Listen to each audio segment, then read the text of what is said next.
What's going on, everyone? Light the Camera Barstool. Hot Take Wednesday here the week of August 28th, 2023. Throwing out one hot take per person. Allow us to get torn up on the internet and yelled at left and right. If you're on YouTube, make sure to hit like and subscribe. The like button and subscribe. Help us out big time, man. Help you get notified when we drop new videos, reviews, drafts, rankings, all of that and more. Jeff Low, Ken, Jack, and Gooch.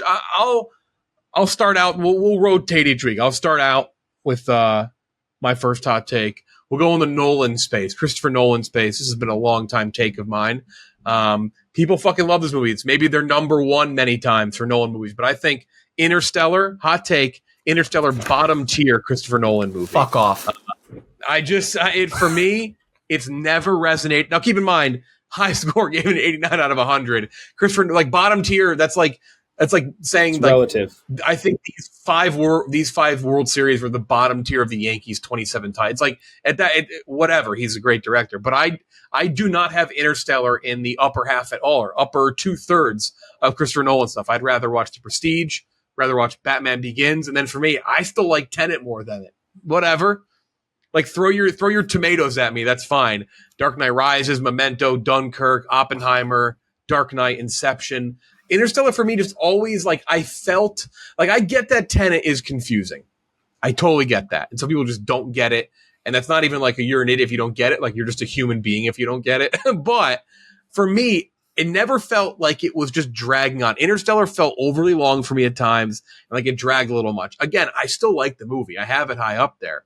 But I don't think it's nearly in that like perfect sense for some other things. And I know it's subjective for Nolan stuff, but like the Dunkirks of the world, Inceptions, the Dark Knights, like I think those are on a completely different plane in terms of Nolan like tightly showing off his vision for a movie. So that's my hot take. Interstellar bottom tier for Jeff. Nolan. What's your inseam? What are you a 36, 32? All right, right around there.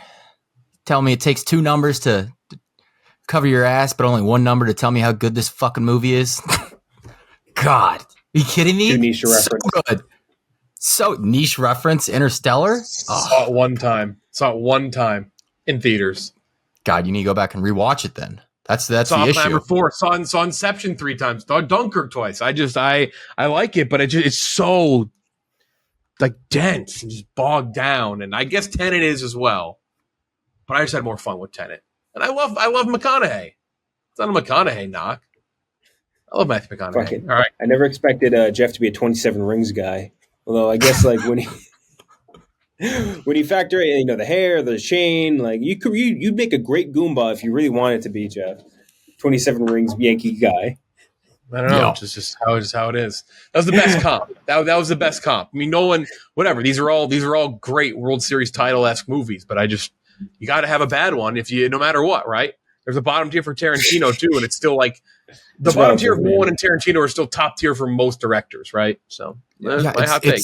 His bad one is the one where the main character says, "I'm the protagonist." That's his bad one. No, I whatever. You're just too stupid to get Tenet. Too dumb. God. No, I think you have to be. I think you have to have a broken brain to get that movie. Maybe that's why I got it. Like your brain is just facing the wrong direction in your head. Yes. Your spine is coming down your face, like your spinal column. Yeah. Okay, for my hot take, I'm going to go with one. This will probably be maybe more controversial. But I think that the way things look right now, I don't think James Gunn is going to be able to fix DC. Just looking at the way DC is and looking at the stage where everyone is at regarding comic book movies, I don't think that there is any fixing it. And I think that James Gunn, he's really good when he's focusing in on his own projects. And I'm sure the Superman Legacy will be awesome, just like anything he's directly involved with. I don't think him and Safran have what it takes to fix DC at this point. Because the time, and maybe even just between the time that's passed that they got hired and now, the attitude on comic book projects has shifted so much that I don't think you're ever going to see, obviously you're never going to see them hit the heights of like Marvel, Infinity War, or Endgame, but I don't think you're really going to come even close. Like I think, yes, you'll have really good projects in DC now versus when they were all garbage before that, but I don't think Gunn is going to bring them to the promised land like a lot of people think that he is.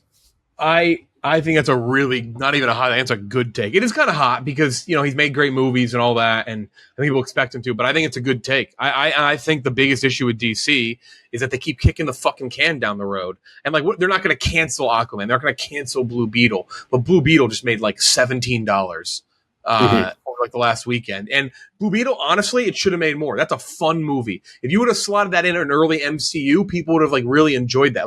It's an origin story and it has some maybe cliche faults, but it's fun, and it got hammered because of the Flash. And the Flash got bogged down from DCU stuff as well. Now Aquaman's going to come out and you just keep kicking it further down the road where they almost need a year and a half off before they do anything. They almost need a huge break. I could see them not even for a lack of good movie. I've said it too. I think Superman might flop, the new Superman. I think it could be great, but I think that's two completely separate things there. I don't know if audiences are ready to resonate with DC stuff on a wide scale. Mm-hmm. Yeah, there's just something in I think the times have shifted.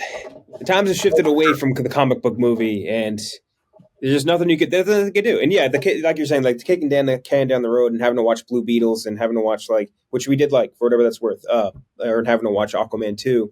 It just sucks, man. We need a break. And the fact that even if they were to take a year break or whatever, Marvel's to be pumping out Vision Quest, 9 episodes of fucking Vision Quest of White Vision. So people's fatigue will only be going up. When that news hit the timeline last night, Vision Quest is going to be 9 episodes. I was like, holy shit, I completely forgot about this one. It really might be Marvel has a hand in the destruction of, or at least not the destruction, but Marvel's endeavor into streaming TV. It's hurting the entire genre. It really is. Everyone is just this is just too much coming out and just shit we're not interested in, where it's hurting the movies. Not just Marvel movies, it's DC movies too.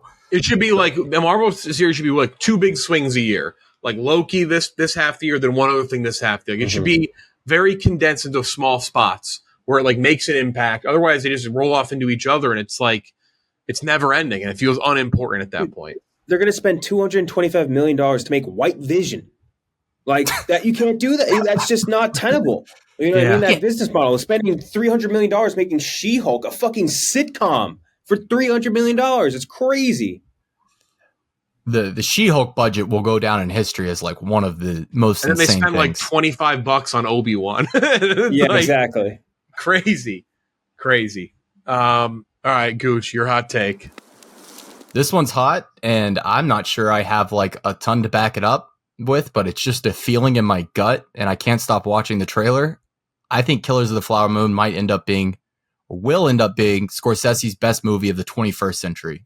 So better than The Departed, which I do love. I love The Departed. That's hot. And better than Wolf of Wall Street, which I defend despite the annoying, finance bro, wannabe finance bros kind of toxifying that fandom. But yeah, no, I have a very good feeling about Killers of the Flower Moon now. Robert De Niro, he looks like he's in his bag. That makes me feel great. Leo obviously just doesn't really turn in anything less than stellar. Feeling good about Lily Gladstone. Soundtrack sounds awesome. And it looks like he's taking, I read the book. The book I was worried about because it's just dense and very dry. It looks like he has taken it and made it a lot more bombastic. Something that general audiences will really flock towards. And plus the news today, Apple taking it from limited all the way to a worldwide release with IMAX theaters. It's going to get a full run. That's a vote of confidence, which I really love. It's got great marks already. It's got well over 95% around Tomatoes with I think 70-ish reviews, 67 reviews, 97%. There you go. So it's got great praise so far from critics. Every time I see the trailer, I like it more and more. It just has such a Martin Scorsese vibe to it. But you never know. The Irishman came out. I love The Irishman, but some people were oh, what a slog for 3 hours. So I don't know. Yeah, I didn't love The Irishman. That's the 21st century, be kind of crazy. But I also don't think it would take much to be that because his have been good, but it's Scorsese, so it wouldn't be shocking, I have Wolf of Wall Street and The Departed both in the 95 range. I think those are both stellar. Departed's highest for me. It's at 99. Yeah, I love Departed.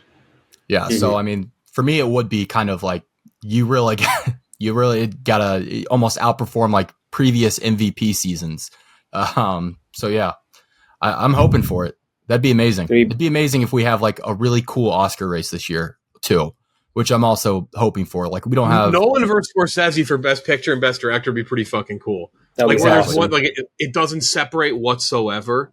Mm-hmm. And like, yeah, like that'd be pretty awesome. Like, yeah, like Leo versus Cillian Murphy. It'd be pretty neat.